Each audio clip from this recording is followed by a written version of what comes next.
We're all set now for the 157-pound weight class. Dustin's older brother, CP, all set to take on Kevin Ward, who has beaten Schlatter 2 of the 3 times, but not at the national duels when Schlatter won 2-0. That's exactly right, Dave. And here's where John Smith and the coaching staff is hoping to get one back, and where Kevin Ward has solved CP twice this year, but not when it counted in the dual meet. CP Schlatter winning 2-0 in that dual meet.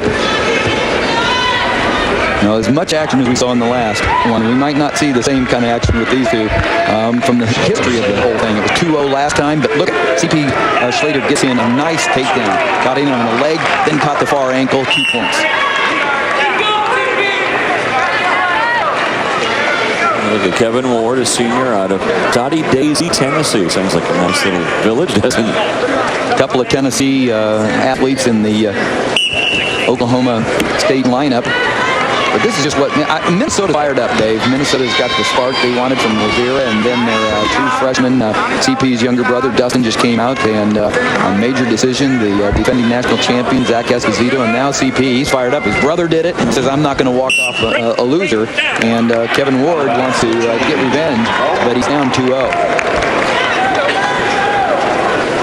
Schlatter was hurt last year and was down at 149, ranked pretty high, and then he got hurt and he went up 157, qualified for the NCAA. He was not an All-American as a freshman, but now, high in the rankings. This state. 1 point for Kevin Ward. Stops the clock, too, on the riding time. It stopped at 36 seconds. They'll take them back to the middle. Ward's 2 victories against Schlatter was in the same weekend at the Kaufman Brand Open, an early season tournament, and they met twice, and he beat him twice. But then the 2-0 victory for CP Schlatter helped Minnesota to their upset win against Oklahoma State in the national dual finals. Ward scored this time. 2-1 the first period.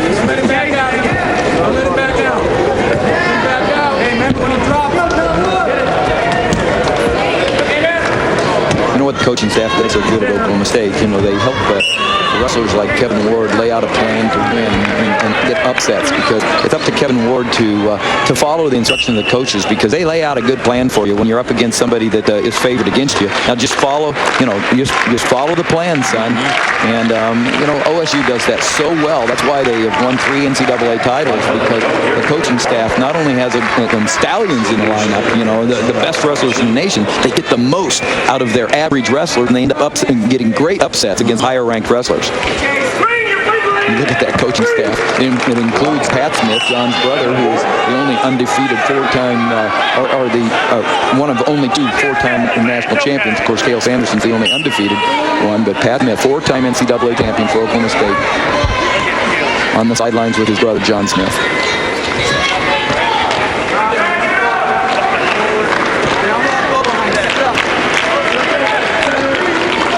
Ward, by the way, was warned for stalling.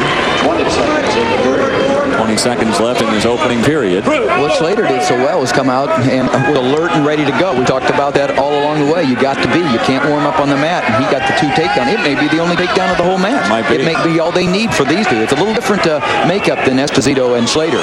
These two have a history of low-scoring bouts. And right now, the upper hand is Schlatter, because he went out and got that takedown. Now Kevin Ward needs to try to escape from the bottom, get that point, get this thing squared back at 2. Immediately the head went down for Ward, but now he comes back up again. Now trying to get that hand control and hips out. Hand control, good hand control. Nice job by Kevin Ward to get that one escape.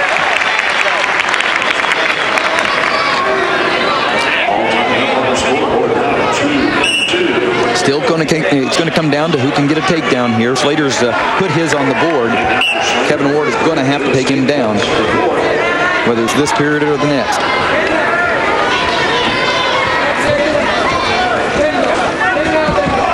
Schlater's a strong, controlled guy that will do what it is necessary to win, and really he doesn't need to and doesn't do much else, really. A little different than his brother, and his brother opens up, and we saw it. Well, he does.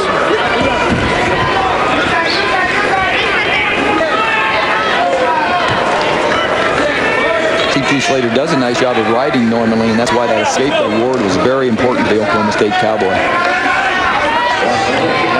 I can't imagine that Jim Ramirez isn't going to do something here because it's not enough action for him.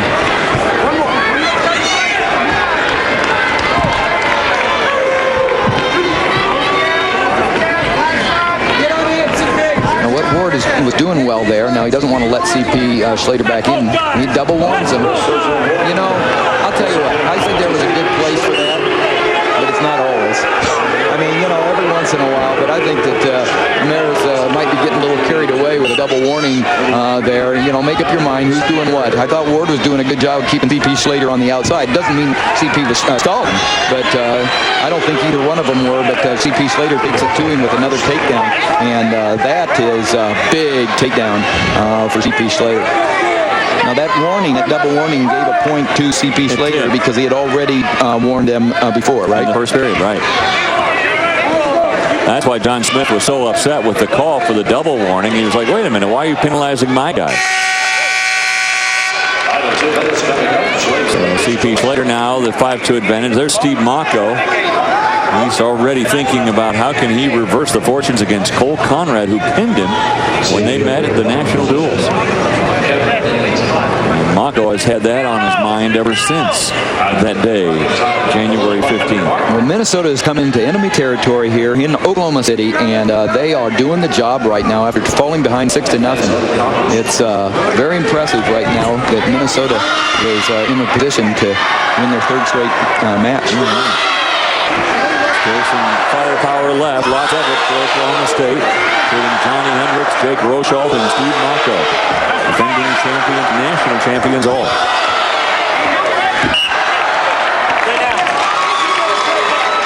What CP Schlatter did right there when they warned him, it might have been a call that the Oklahoma State fans didn't like, and I can see why. But Schlatter came back in and did something about it. He popped in there, made that nice, used good technique for a takedown, and really did the job. So twice he's been alert when they came back, the whistle blew. He's beaten Kevin Ward to the punch. And that's probably going to be the difference in this match.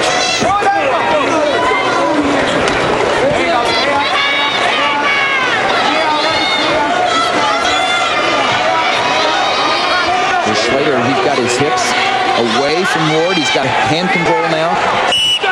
Warning on Ward for just holding on. That's a point for Minnesota.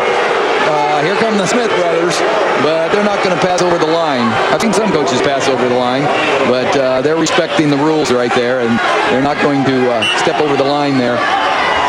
Jim Ramirez, the official, calling Ward for stalling, and CP Schlatter getting another point. Schlatter was coming up, trying to get away. Ward just hanging on. 45 seconds to go and a 4-point deficit for Ward. I don't know what he's accomplishing. He's almost got to cut him, doesn't he, and go for the takedown. Well, that's a good point, and they just gave warning to CP Schlatter, and so sometimes the official takes over, and it gets a little ridiculous right here. But right now, you wonder why Ward didn't have a little more sense of urgency. He wasn't going to turn CP from the top, so he had to do something from his feet. It could be a little too late. Down 7-3, and a move to the back will put him in the position to win. But he's got to shoot. But guess who shot? CP Schlatter. Schlatter coming up as well. And the Schlatter brothers are going to have back-to-back wins for Minnesota. So Dustin Schlatter, the freshman, at 149 pounds, coupled by his brother CP Schlatter as he wins at 157. His second straight win over Kevin Ward. And Minnesota, they have won now their last 3 matches and done it impressively. So you look at what Minnesota's been able to do to get up off the mat, trailing 6-0 once upon a time, but all of a sudden it's Minnesota 13-6 over the Cowboys.